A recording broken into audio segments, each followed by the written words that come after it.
Good afternoon po mga kapatid, no? Maayong hapon sa inyong tanan, no? Naimbag. Nga malam tayo amin na po. Diyos maray nga banggi tayo dugabos mga kabikolanohan diha. No? Good afternoon to every one of us. We worship the Lord and let His shine upon us, and let our light be shine to the Lord, no?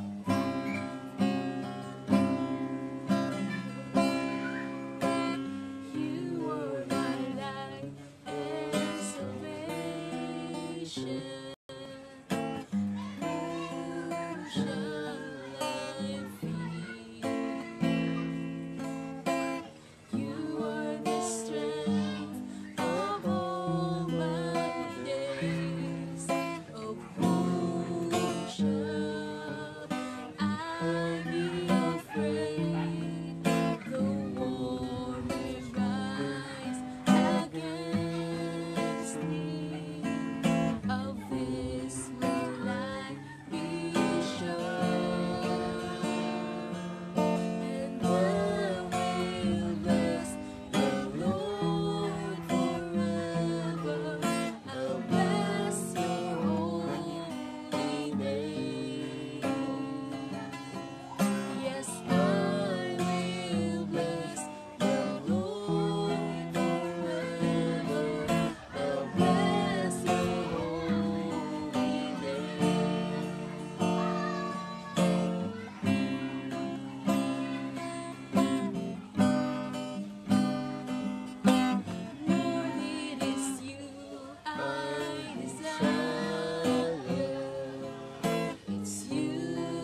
your mouthpiece as your footstool only. And let the Holy Spirit speak. Let the Holy Spirit teach to each and every one of us. Ang lahat ng mga pakinig ay mapagpala na yung katuroan, mapagpala na yung presensya. Salamat, Panginoon, dahil sa inyong presensya ay may kalakasan, may kagalakan, may kapayapaan, may pag-asa at kapanatagan. Salamat po, Ama, sa pangalan ni Jesus. Amen. Amen.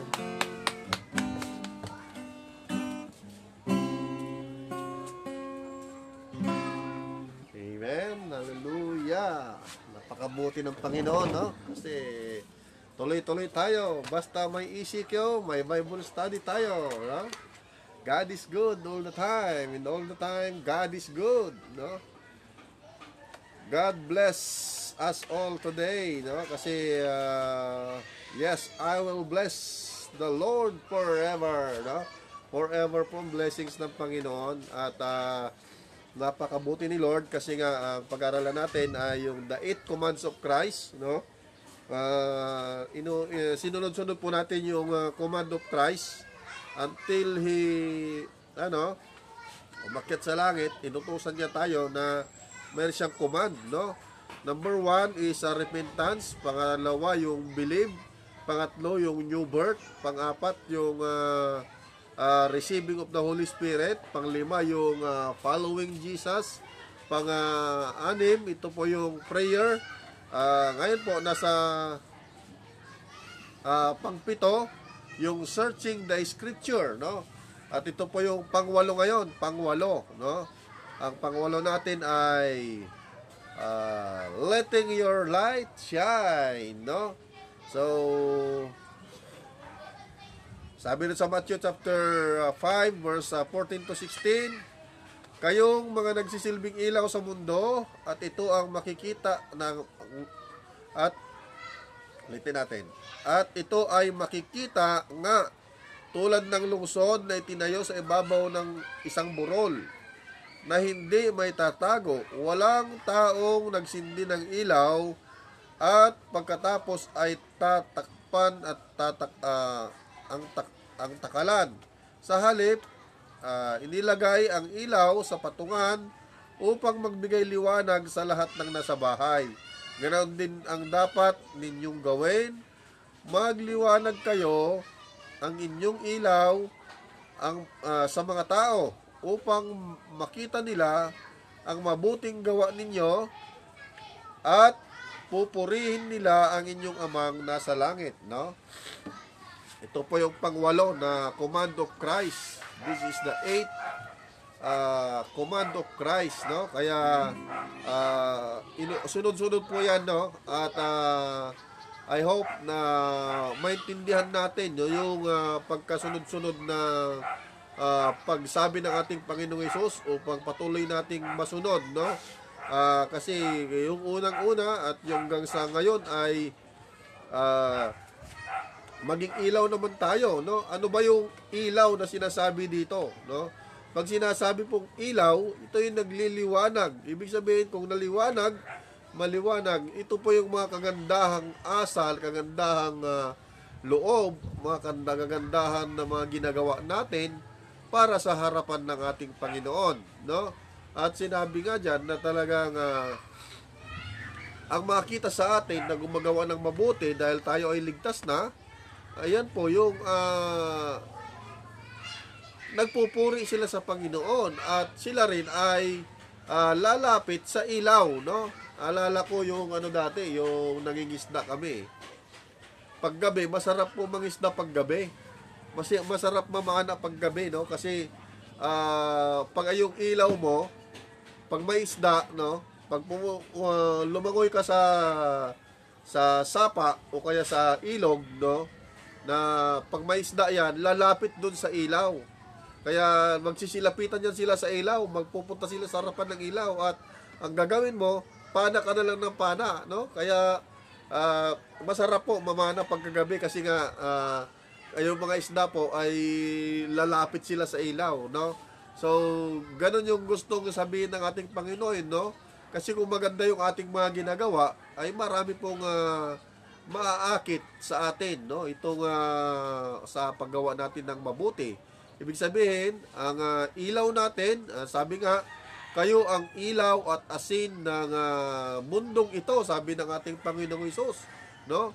Kasi huwag niyong gayahin, no? Kapag nawalan na ng alat yung asin, ay baliwala na ito. Kaya nga, dapat lagi ang asin ay laging nagagamit para mayroong alat, no? Para mayroong makita natin yung kapakinabangan, no? Ngayon din itong ilaw, no? Kapag natalokbukan yung ilaw, ay wala na itong bisa, no? At hindi ito makikita ng ninuman, no? Pero sabi ni Jesus ito, kung ikaw ay ligtas, dapat makita sa iyong buhay ang kaligtasan, no? Kasi kung ikaw ay nasiliwanag, dapat nakikita sa buhay mo na ikaw din ay nagliliwanag. Amen po ba? Kaya napakahalaga po itong mga aral na ito na ibinibigay sa atin ng ating Panginoong Hesus dahil ito yung kanyang atas, no? Pangwalong atas na tayo ay maging ilaw, no? Sa sanlibutan. Dahil sabi niya ito, ganoon din ang dapat ninyong gawin. Pagliwanagin ninyo ang iyong ilaw sa mga tao upang makita nila ang mabubuti ninyong gawa at purihin nila ang inyong amang nasa langit. So, nakikita natin dyan na talagang ayun lang makikita sa buhay natin, no? Dahil ang Diyos natin ay mabuti, dahil ang Diyos natin ang siyang nagsilbing ilaw natin, siya ang nagligtas sa atin, kaya makita rin sa buhay natin ang kaligtasan na ginawa ng ating Panginoong Hesus, ang kabutihan na ginawa sa atin ng Panginoong Hesus, no? Kaya napakaganda po pagka kasabi rin sa John chapter 15 verse 16, 15 and 16 din, no? Hindi ko na kayo itinuturing na alipin dahil hindi alam ng alipin kung ano ang ginagawa ng kanyang amo. Sa halip, itinuturing ko kayong mga kaibigan dahil sinasabi ko sa inyong lahat ng narinig ko sa aking ama. Hindi kayong pumili sa akin, kundi ang pumili sa inyo para humayo kayo at mamunga. Kundi ang ama ang pumili sa inyo para humayo kayo at mamunga. At ang mga bungang mananatili, sa ganoon, anuman ang hingin ninyo sa Ama, sa pangalan ko, ay ibibigay sa inyo. Kaya napaganda po nito, no? Sa John chapter 15, no? Verse 15, na si Lord, hindi na tayo tinuring na kaaway, no? Hindi na tayo tinuring na alipin, no? Upang maging alipin lang. Kaya lang, ginawa ng Panginoon sa atin, no? Ay ginawa niya tayong kaibigan, no? Upang ano man yung ipapagawa niya sa atin, ay mayroon tayong authority na masunod yung kalooban ng Panginoon, no? At sabi nga, isang magandang magandang balita na hindi tayo yung pumili sa Diyos. Hindi tayo yung pumili sa Diyos upang tayo sumampalataya, kundi ang Diyos ang pumili sa atin. Ang Diyos yung nagbigay sa atin, sa inyo, sa akin, ng pananampalataya upang makilala natin ang Diyos na buhay na nagligtas sa atin, no? Kasi sabi ni Jesus, di ba, ang nagtatakwil sa akin dito sa lupa ay tatakwil kundi siya doon sa harapan ng amang nasa langit. Kaya dapat dito pa lang sa lupa, kilalanin na natin ang ating Panginoong Hesus at kilalanin natin kung ano yung kanyang sinasabi, no? Ang pananampalataya, ito pa yung maging ilaw sa atin. Kaya nga, letting our light shine, na maging malinaw tayo, no? Ang ating pamumuhay ay malinaw, ang ating kaisipan ay malinaw sa harapan ng Panginoon, ang ating pananampalataya ay malinaw sa harapan ng Panginoon.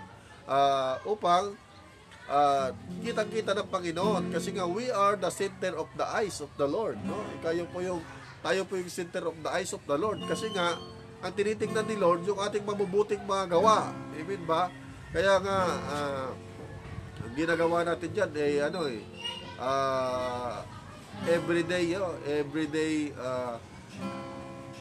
they are new every morning. They are new every morning. Kaya napakaganda po, no? Na itong ating pinag-aaralan ay isa utos pala ng Panginoon na tayo maging ilaw, no? Maging asin, no? Huwag naman yung ilaw na kapag umuulan ay hindi ka na magliliwanag, no? Yung iba hindi na pupunta ng simbahan pag umuulan, no? naging asin, no? Kaya hindi na lumalabas ng bahay kasi asin nga eh, malulusaw, no? Pero sa atin, ang inano sa atin ng Panginoon, yung sinabi niya na yung kanyang iglesia ay tatatag niya sa bato, no? Upang hindi siya matitinag, no? Kaya nga, yung pundasyon ng Panginoon, pag nandito sa puso natin ay hindi yan matitinag na parang bato, ibig sabihin yan, makapamuhay tayo ng may pananampalataya sa harapan ng ating Panginoon. Kaya, napakaganda po, no? Dahil sa sinabi sa 1 Peter chapter 1 verse 22, at dahil sumusunod na kayo sa katotohanan, malinis na kayo sa mga kasalanan ninyo. At ngayon ay nagkaroon na kayo ng tapat na pagmamahal sa mga kapatid ninyo kay Kristo. Magmahalan kayo ng taos puso. Wow, di ba? Kaya magliliwanag tayo at ito yung ating layunin, yung pagmamahalan, yung pagmamahal ni Kristo. Yun po yung dapat mamutawi sa ating pagpapakita ng ating ilaw, no? Dahil sabi nga dito, dahil ligtas na tayo, dahil lininis na tayo sa kasalanan, ay maging malaya rin tayo at na mahalin yung iba, no? Ipanalangin yung iba, ipakita yung kabutihan ng Diyos sa iba, upang sila rin ay makalapit sa Panginoon at magiging mahal din ng Panginoon, no? Kaya nga dahil sabi dito, yung iba sabi lalo na't higit sa inyong kapwa mananampalataya, no? Dahil sabi rito sa Ephesians chapter 5 verse 21, magpasakop kayo sa isa't isa bilang paggalang kay Kristo, no? Kaya napakaganda po dahil diyan sa hindi lang sa pagmamahal natin sa Diyos na siyang lagligtas sa atin, kundi bilang paggalang natin sa Kanya na umibig sa atin. Amen ba?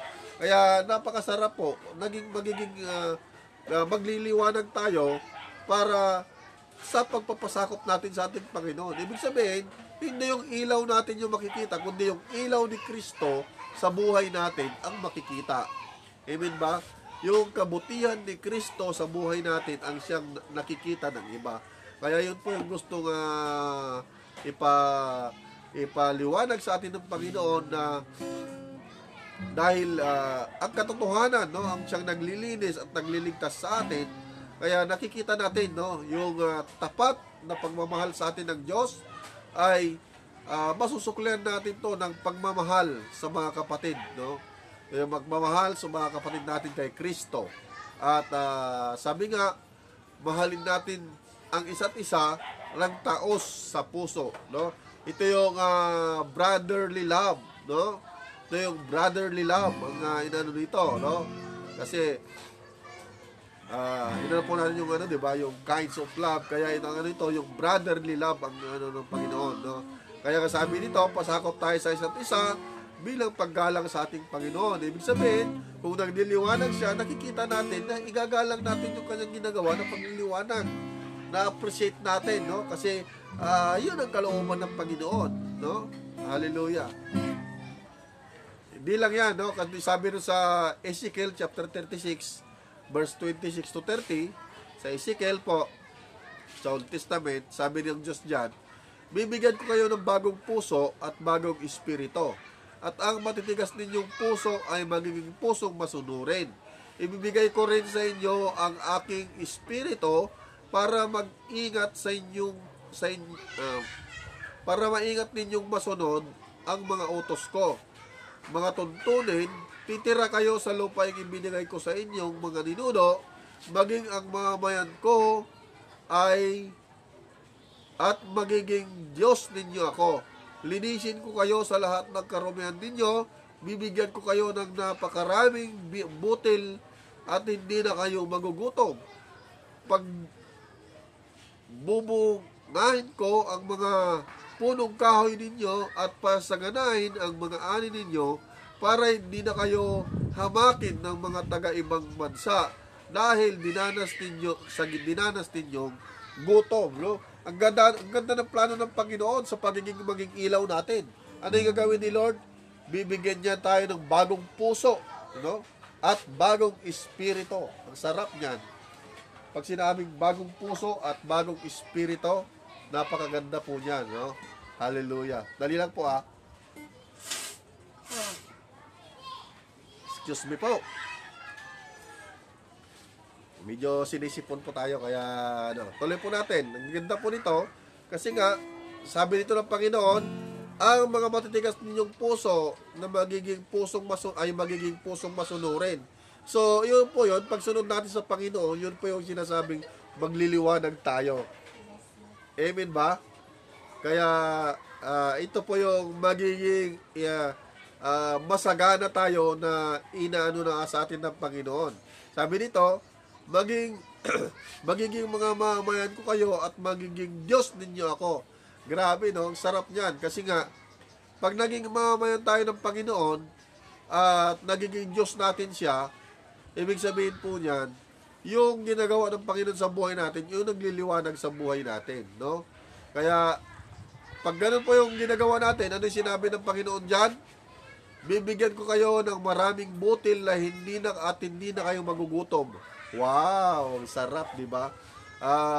Marami tayong ani. Ibig sabihin, hindi lang yung ani natin sa mga pinagliliwanagan natin, kundi yung ani natin sa ating mga bukirin, no? At ano pa?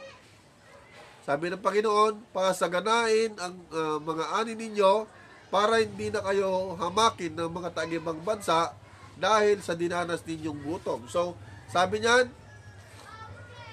pagagantay ng Panginoon yung bunga natin, pagagantay ng Panginoon yung ilaw natin upang hindi tayo hahamakin ni numan, umalipusta sa kaaway ng Diyos, no? Ang masamang espiritu, no? Ang mga dati ay kinukutsa-kutsa tayo ng mga Kristiyano, ay mapapaya sila dahil totoo yung ating paggawa ng kabutihan, totoo yung ating pagliliwanag, at totoo po yung ating pagsunod sa ating Panginoon, na siya ang nag-iilaw sa atin at siya rin yung tanglaw ng ating buhay. Kaya tayo rin ay magiging ilaw at nagiging tanglaw din sa mga nasasakupan natin, sa mga kapitbahay natin, sa mga kaibigan natin, sa mga mahal natin sa buhay, sa mga baka may anak ka pa, baka may kapatid ka pa na hindi nakakilala sa Panginoon, baka may mga kaibigan ka pa na puro na lang di magandang ginagawa, no? So, pag ikaw ay nakakilala sa Panginoon, makikita sa iyo yung liwanag ng ating Panginoong Jesucristo. Yan. At ano yan? Ito po yung last natin na sabi sa 2 Thessalonians chapter 2 verse 15 to 17, sabi diyan, aaliwin at palakasin nawa kayo ng ating Panginoong Jesucristo, at nang dahil sa ating Ama, mahal tayo ng Diyos na siyang nagbibigay sa atin ng walang hanggang kaaliwan at kalakasan at matibay na pag-asa dahil sa biyaya niya, at naway bigyan din niya kayo ng lakas ng loob na ipahayag at may sagawa ang lahat ng mabuti. Kaya nga, mga kapatid, manatili kayong matatag at panghawakan ninyo ang mga itinuro namin sa inyo, maging sa salita o sa sulat. No? Kaya sinulat ni Apostol Pablo sa mga taga sa Thessalonica na upang manatili kanilang liwanag, no, ay ang Diyos, si Jesus Christ, yung nagbibigay sa atin ng kalakasan, no?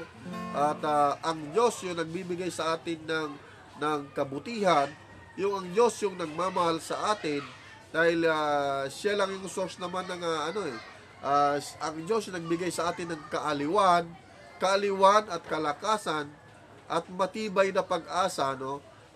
Dahil yung sa matibay na pag-asa natin, yun ang dahilan kung bakit tayo nagliliwanag, kung bakit tayo gumagawa ng mabuti sa ating sa pamamagitan ng ating pananampalataya, no? Sabi rito, at naway bibigyan niya kayo ng lakas ng loob at ipahayag at may sagawa ang lahat ng mabuti, no? Dahil yun po ang ating kabutihan, ang siyang kailangan nating pagliwanagin saan man tayo naroroon. At dahil yan ay bunga ng ating pananampalataya, hindi po yan natin gagawin na gawa tayo ng kabutihan para maligtas, kundi gumawa tayo ng kabutihan dahil tayo ay ligtas na. Amen ba? Kaya yun po yung kahalagahan ng pag-ilawin natin yung ilaw kung ano man yung meron sa atin. Sabi nga nila napakaraming loko-lokong tao, no? Pero pagdating ng may mga kabutihan pa rin ginagawa yan. Kaya nakikita pa rin, mas maganda pa rin na nakikita natin yung kabutihan, di ba? Pero sa atin, ang ginawa ng pagliligtas sa atin ng Panginoong Hesus, ang siyang sanhi ng ating ilaw. Kaya yun po yung pag-ilawin natin sa ating buhay, dahil yan po yung pang-8 utos ng ating Panginoon na letting your light shine. Amen? Kaya bukas po ulit ay pang-siyam na po tayo, no? At sunod-sunod po yan, no? Hanggang sa pag-akyat niya sa langit, makikita natin yung kanyang utos sa atin. At alam natin, no, na ang Diyos yung nagbibigay sa atin ng kalakasan upang makagawa tayo ng mabuti, upang makagawa tayo ng karapat-dapat sa kanyang harapan. At yun, kung nahirapan tayo gumawa ng mabuti, no, sabi nga ng Panginoon ay lumapit tayo sa kanya, no? At dahil siya naman ang source ng lahat, di ba? So, kaya napakahalaga po na makita natin yung liwanag ni Kristo. Ano ba yung pag sinabi mong Jesus Christ, ano ba yung nasa isip mo? No? Pag sinabing Jesus Christ, ano ba yung nagawa nitong Jesus Christ na to sa buhay mo? Di ba? So, pag sinabing Jesus Christ na nagliwanag sa buhay mo, no? Ano bang silbi, no, ang buhay kong ito kung wala si Kristo, di ba? Kaya sabi nga ng Panginoon ay ang kiniman natin, makuha ba natin ang lahat ng kayamanan sa mundo kung wala naman sa atin ang pag-ibig, no? Ay wala rin tayong kwenta. Dahil ang mahalaga sa atin yung pag-ibig, ang pag-ibig ng Diyos na nagliliwanag, yung pag-ibig ng Diyos na kumukupkup sa atin, yung pag-ibig ng Diyos na siyang nagligtas sa atin, no? At siyang mamutawi sa ating puso upang patuloy tayong makapagliwanag, makapagbigay ng liwanag sa mga wala pa sa kaliwanagan, at panatilihin natin yung ating liwanag, no?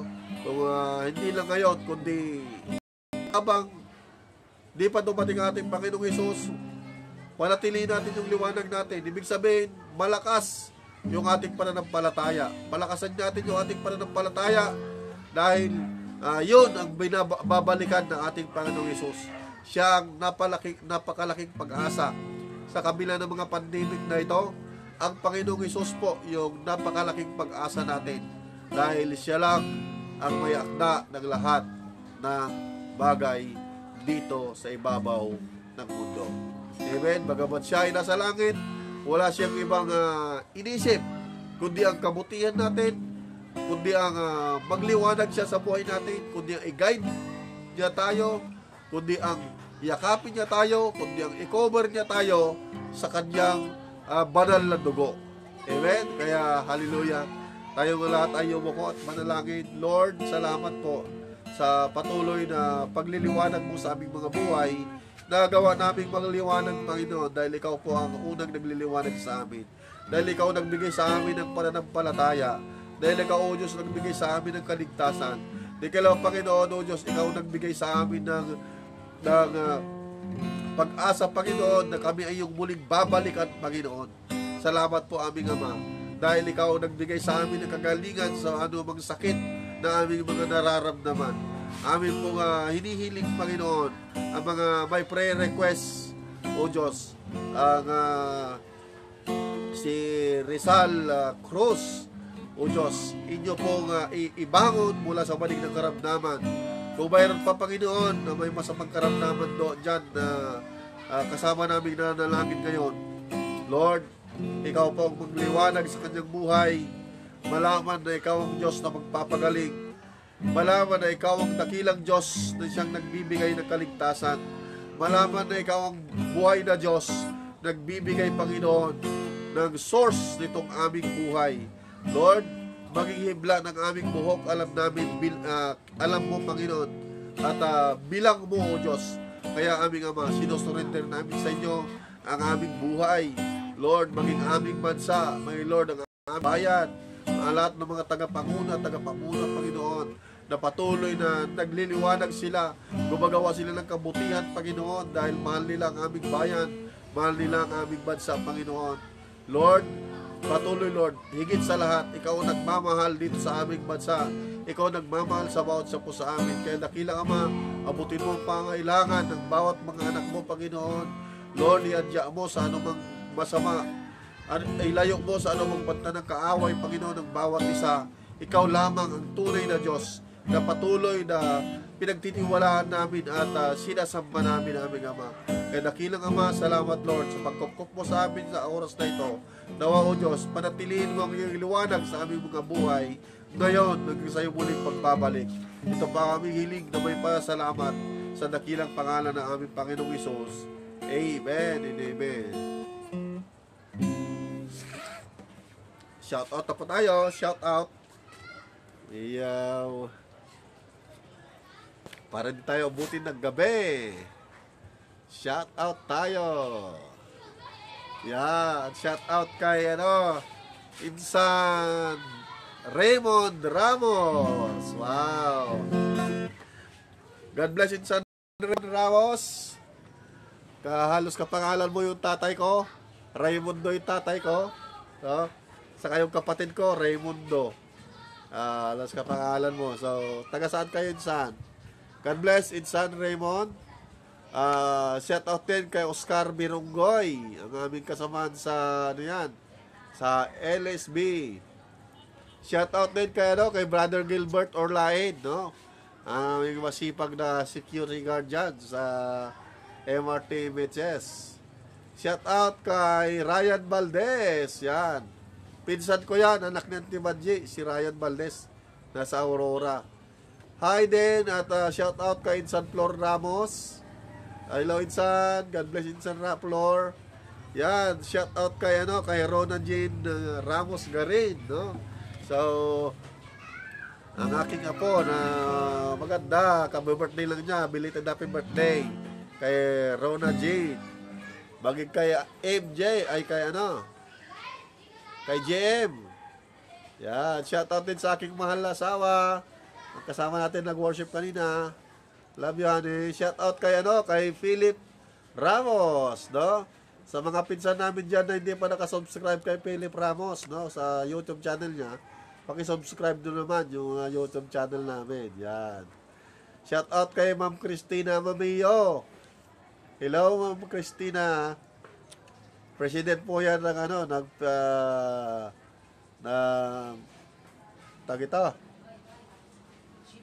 GPTA ng MRT. Hello, ma'am. Shout out kay Nanay Inday. Hello, Nanay Inday. Sa Meheka family dyan, sa Perbikutan, Tagig. Shout out sa inyo.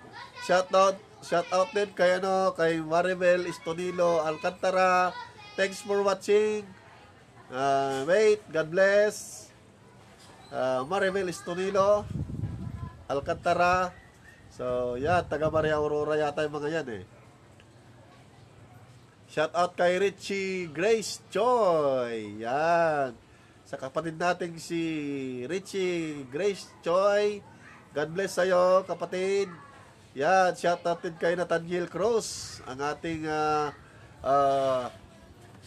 taga Channel 7. Pero kapitbahay namin yan. Si Nathaniel Cruz, anak ng aming kapitbahay. Binata na rin yan. So, shout out sa'yo sa Cruz family dyan. No? Kay Maricel. Shout out sa aking classmate na nasa Hong Kong, si Teresa Bayeng. No? So, may YouTube din yan. Kaya i-shout out, nyo din, yung kanyang YouTube. I-subscribe nyo din. Shout out kay, kay Princess Cos Indaya. Estudyante po yan ng, ng MRT MHS. Shout out sa, Labadia family, kay Sister Shedeng, kay Brother Edwin, kay Dexter, kay Gliding Joy, sa kay Glyza, hello. Shout out to Ma'am Wilma Lorenzana Garcia. Hello ma'am, happy birthday Ma'am Wilma. Birthday niya ngayon, si Ma'am Wilma Garcia. God bless ma'am, happy birthday, more birthday to come po. Thank you for watching sa aming midweek service kahapon. At ito po, bukas may Bible study po tayo. Ang Bible study po natin ay Monday, Tuesday, Thursday at Friday po. Yan. Shout out din kay Iko Caburlan Rivera. Yan, taga Nueva Vizcaya to sila. Si Iko Caburlan Rivera. Yan, si Richie Grace. Choy, sabi niya, amen, cooking while listening. Yung pastor, okay po. Ingat po at alam ko masarap ang luto nyo, no? Shout out kay Sister Janet Asarcon. Kay Denise. At saka kay Celeste Luis. Kay Ma'am Erkelis Cubal, no? Shout out sa inyo dyan. Kay Insan Ramos Mira, shout out. Nanood siya kay Insan Ramos Mira. God bless mga Insang Ramos dyan. Yan din si Insan Aluna Makanangnang na nasa Malaysia. Shout out sa iyo, Insan. God bless. Hallelujah. Thank you for always watching. Yan, shout out din sa kapatid natin si Rebs. Di ko kilala to si Rebs. Pero welcome kapatid sa ating Bible study.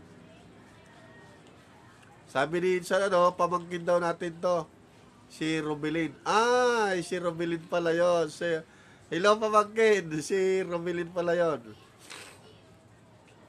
Yan, shout out kay Ira Joy Mindihe, no? Sa mga kapatiran natin dyan sa Borlongan, Aurora. Talagang nakita ko, kino-construct na yung church dyan, no? We are very excited to go there, no? Sana wala na yung pandemic para kita-kita ulit tayo. Shout out kay Pastor Eddie dyan, kay Brother Aga, no? Baka nandyan kayo. So mga kapatiran dyan, paki-shout out naman. Shout out din kay Ma'am Kasim, no? Ay Ma'am, ano pangalan ni Ma'am Kasim? Si Ma'am Lanilyn Kasim, no? Shout out ma'am, thank you for watching sa ating Bible study, no? Kung na-miss nyo po na pangawalo na po tayo, the command of Jesus Christ ay may mga po tayo sa FB o kaya nakaano na po yan sa sa YouTube yung iba. Hanggang sa 5 na yata yung ko sa YouTube, no? Kaya maganda po yan. Sunod-sunod yung command ni Jesus Christ upang patuloy na tayo rin ay nagagamit ng Panginoon at pwede rin natin gamitin to sa ating family, Bible study sa ating family. At basta may Bible po ka sa inyo at pwede nyo gawing mga pattern, mga ganitong mga Bible study natin. Gawing pattern o kaya may mga pahayag ng Panginoon sa inyo dyan na idadagdag nyo na lang dito sa ating Bible study para lalo pong maging close tayo sa family bonding natin. Mas maganda po pag mayroong Word of God na nakakasama po sa inyo, no? At yan.